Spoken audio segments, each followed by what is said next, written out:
Деловой клуб «Масштаб» — это объединение деловых людей в рамках штаба «Татар Москвы». Мы специально создали эту организацию для того, чтобы организовать взаимовыгодное сотрудничество между всеми нашими участниками. Таким образом, на сегодня это площадка для обсуждения ключевых тем, связанных с российской международной экономикой. Например, сегодня пройдет встреча, посвященная исламскому бизнесу. Мы рассмотрим как вопросы исламского банкинга, так и, в принципе, экономическую систему в исламе. Также мы решили создать платформу, где владельцы различных компаний могли бы предложить большой аудитории штаба «Татар» специальные предложения и скидки, и те, кто есть в штабе «Татар», соответственно, станут клиентами всех, кто пришел к нам в деловой клуб. Таким образом, сейчас мы уже на сайте штаба «Татар Москвы» сделали список спецпредложений, и каждый, кто зарегистрируется на нашем сайте, сможет его увидеть и воспользоваться скидками и специальными предложениями. Что такое халяль? Халяль — это с арабского языка дозволенное. Дозволенное для мусульманина. То есть в исламе есть дозволенное, есть недозволенное.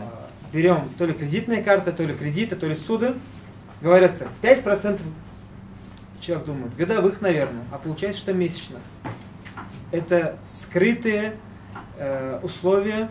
В исламе, если мы даже будем халяльную вещь, разрешенную вещь делать, покупку и продажу, но скрою я условия, это является запрещенным. Условия нельзя скрывать, ни условия сделки, и не условия других моментов, к примеру, когда мы обуславливаем сам товар. К примеру, спросили у тебя, машина битая, сам понимаешь, что бил, да, 3 раза бил сам. Ты говоришь, нет, не битая, не крашеная. То есть вот это все скрытие, сокрытие, оно является запрещенным в исламе. Третье — мейсер, спекуляция. Когда человек, или монополизация иногда называется, да, у нас, к примеру, запрещенные товары есть такие, к примеру, если хлеб или зерно, самые важные для людей вещи, у человека, скажем так, на хранении тоннами есть, он специально не продает, чтобы на рынке получился ажиотаж. Почему? Чтобы через месяц продать его там в 2-3 раза дороже. Это запрещено. Это является очень грязным и плохим видом бизнеса. То есть мы можем торговаться на уровне рынка, но создавать спекуляционные моменты нам запрещено. И в частности, очень ужесточенно запрещено на самые жизненно важные вещи. Принципы капитализма и исламских видов финансов — это в двух разных вещах. В чем?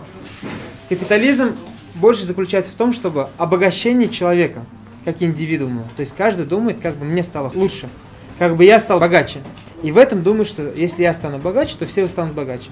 Исламские финансы же говорят, в первую очередь мы думаем, как бы лучше стало мусульманам. Или же народу. То есть, если мы запрещаем спекуляцию, в принципе, для этого бизнесмена это было бы хорошо и было бы полезно, да? Он бы заработал в разы больше и тому подобное. Но так как мы подходим со стороны общественности, это мы запрещаем. Почему? Это вред и очень большой вред для общего слоя населения. Когда я даю 100 рублей, условно говоря, на 2 месяца и говорю, возврат 110 рублей в обязательном порядке. Запрещено? Запрещено. Это первый вариант. Второй вариант — риба аль-буюр. Торговля. В каком виде торговли? В торговле он делится опять-таки на 2 части. Так, риба аль-дуюн тоже делится на 2 части. Разберем. Риба аль-кард. Процент начисляется с самого начала кредитного соглашения. Я вам даю 100 рублей, кредитное соглашение прописываем. Вы мне должны вернуть через 2 месяца 110 рублей. Риба аль-джахилия, когда человеку трудно, или же обусловились на 100 рублей, через 2 месяца человек попал под кризис, не смог выплатить, я прихожу и говорю, все, с этого дня идут проценты. Каждый день просрочки, там, не знаю, 50 копеек. В исламе это тоже запрещено на самом деле. Хотя да, я тоже теряю деньги, но ставить и зарабатывать на этом деньги нам запрещено. В исламе основа бизнеса строится не на деньгах. То есть капиталистическая схема, деньги зарабатывают деньги. Я отдал деньги, он должен зарабатывать. В исламе же деньги — это как принцип, или как причина, а зарабатывает именно бизнес или торговля. То есть человек сам должен зарабатывать их. Дальше риба аль-буюр делится на несколько числей. Риба аль-фадр — обмен товарами одного класса но в неодинаковых количествах или пропорциях. То есть, опять-таки, извините, Александр, сегодня все примеры на вас. Я пришел с кольцом золотым, а вы пришли, или даже серебряным кольцом, а вы пришли с серебряными, не знаю, там, монетой. У меня кольцо 20 граммов, у вас монета там 30 граммов. И мы меняемся. То есть неравное количество, или даже, скажем так, 20 граммов, скажем так, золота обделано, скажем так, в хорошей форме, на 20 граммов россыпью нельзя менять. Почему? 20 на 20 можно менять. 25 на 20, 30 на 20. То есть нужно делать одинаковые количества. Но если мы это делаем на деньги, то есть, опять-таки, я пришел с печаткой и говорю, хочу продать 1000 рублей. Я его продал за 1000 рублей. И говорю, о, монета, хочу купить за 500 рублей. Я купил. Это разрешено. Когда мы меняем способ обмена, он все становится разрешенным. А когда мы делаем одного вида, к примеру, в чем? Я пришел в магазин, у меня монета. Я говорю, поменяйте на бумажную, мне неудобно в кармане носить. И мне кассирша говорит, 105 рублей на 100 бумажную. Запрещено. То есть сумма-то, эквивалент один должен быть. То есть, условно говоря, мне запрещено давать, хоть мне это и нужно. А ей запрещено брать, потому что она видит мое тяжелое положение, хочет воспользоваться этим. Хочет, вот даже в этом случае он выиграть хочет. Вот это запрещено. Второе, риба аль-джахилия. Риба аль-наси. Оплата и доставка рибовых товаров происходит в разное время. Отсрочка немедленно. К примеру, есть такие товары, которые постоянно меняются в цене. Постоянно. Это что? Золото, серебро и тому подобное, да? Оно... Доллар, бензин, да, постоянно меняется. И, возможно, возникнут такие ситуации, когда мы сегодня проведем сделку, но на завтра курс поменяется. И произойдут недопонимания. К примеру, я взял у человека доллары и сказал, я тебе должен 6000 рублей. А завтра он заскочил на 8000. Он мне, слушай, ты же мне деньги не отдал? Да, значит 8 уже. Спор есть? Есть. То есть в тех моментах, когда идет скачки, когда идут разные цены и курсы, нужно делать обмен из рук в руки, чтобы не происходило недопонимание, чтобы не происходило... Вопрос. Сбербанк онлайн. Разрешен? Нет? Разрешен. Почему нет? Если деньги сразу переходят в мое имущество, пусть это будет не физически. То есть мы понимаем, что пришла смс, 5000 рублей пришло на счет, да? Я все понимаю, деньги мои, оно разрешено. Даже если это не было из рук в руки. То есть я ему передал доллар, а он мне деньги перекинул на карту. Разрешено. То есть не нужно придумывать и усложнять жизнь. Есть основные принципы, которым разрешено и только. Дальше обсуждается, как нужно менять в одно время, в другое время. Дальше идет гарар, то, что было запрещено. Гарар – это на неопределенность товаров договоров. Гарар фахиш. Почему эти такие странные названия? Это все обычно написано закон на арабском языке. И когда их переписываешь или переводишь на русский язык, смысл иногда теряется. Поэтому ученые и Малайзии, и Турции, и тому подобное России оставляют высказывания на арабском языке, чтобы всем было понятно. Гарар фахиш – это очень глубокий и сильный обман.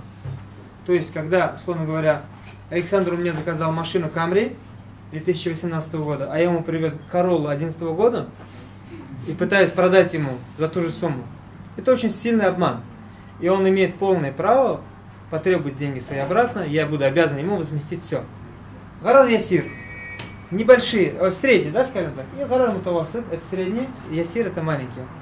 К примеру, для маленьких в каждом вопросе свои классы, когда оно не влияет на цену, не влияет на качество, но оказалось какой-то дефект, или, скажем так, небольшое расходство. Может и не дефект, небольшое расходство, к примеру, да? Я не знаю, там, машину купил, все хорошо, все классно, домкрата нет в багажнике. Да, обговорено, но это же не такое большое, то есть место, при котором машина будет плохо ездить, или там подобное, или цвет, или пробег, или состояние, оно как таково к машине не имеет такого сильного отношения. Но было прописано, да.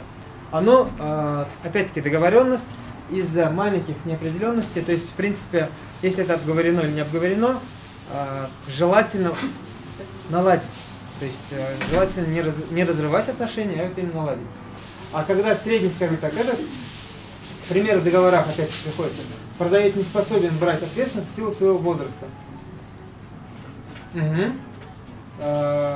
Запрещенный, да, товар. Имущество не имеет наличия, нет свободно от долговых обязательств. То есть человек не имеет права продавать в силу своего возраста, когда человек не может передать нужный товар. Каким образом? Человек, ну, скажем так, в определенный возраст, ему, скажем так, какие-то финансовые сделки запрещаются. Я сейчас пример не могу привести, но бывает, что человек, например, человек сошел в маразм, и ему нельзя квартиру продавать, правильно? Дееспособность, да, теряется. Второе, нет в наличии. Мы с друзьями обсуждали, когда, к примеру, человек приходит, он мне говорит, а можно я у вас куплю Камри, машину 2018 года? Я говорю, да, могу. Я уже продал ему, договор составил, деньги получил, а машины-то как таковой нет у меня.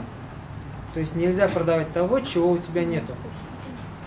Если просит меня финансировать, это мы с друзьями тоже обсуждали, то я должен сначала выкупить ее полностью, иметь ее в руках, иметь право воспользоваться ей, а потом уже продать кому-то. Вот он является на самом деле исламским образом купли-продажи. В исламе, когда входишь в бизнес, у тебя есть возможность как заработать, так и понести убытки. Нельзя заработать 100%. Бизнесом в этом и заключается, что да, ты минимизируешь свои риски. Опять-таки, к примеру, когда сейчас исламские банки выдают займы под бизнес, под что-то, они берут залог, они берут то. Но минимизировать все риски невозможно. Невозможно никак. То есть риски идут. Обоюдно. Просто одно дело, вот вы берете ответственность как продавец, но если у него... А если товар не того качества?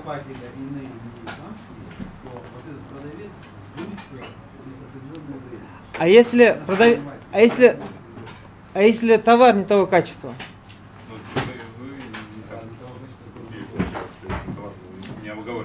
То есть, да, условно говоря, в моем понимании может быть то, что одного качества, но вы понимаете, что это не то, что вам нужно было, к примеру. Нет, смотрите, в основе исламский бизнес и финансы, они строятся на самых высоких, доверительных и дружественных отношениях. Но то или та реалия, в которых мы живем, не дает нам покоя никогда. Те реалии, когда и банк пытается все отобрать, и те реалии, когда и люди пытаются обмануть друг друга, да? Это уже другие реалии. Но исламские законы, они написаны в первую очередь для мусульман. Для тех людей, которые, как вы говорите, доброкачественно делают заказ и доброкачественно выполняют заказ. Добросовестно, да. Если мы перейдем к основному, объект отсутствует четкое описание товара или не соответствует техническим характеристикам.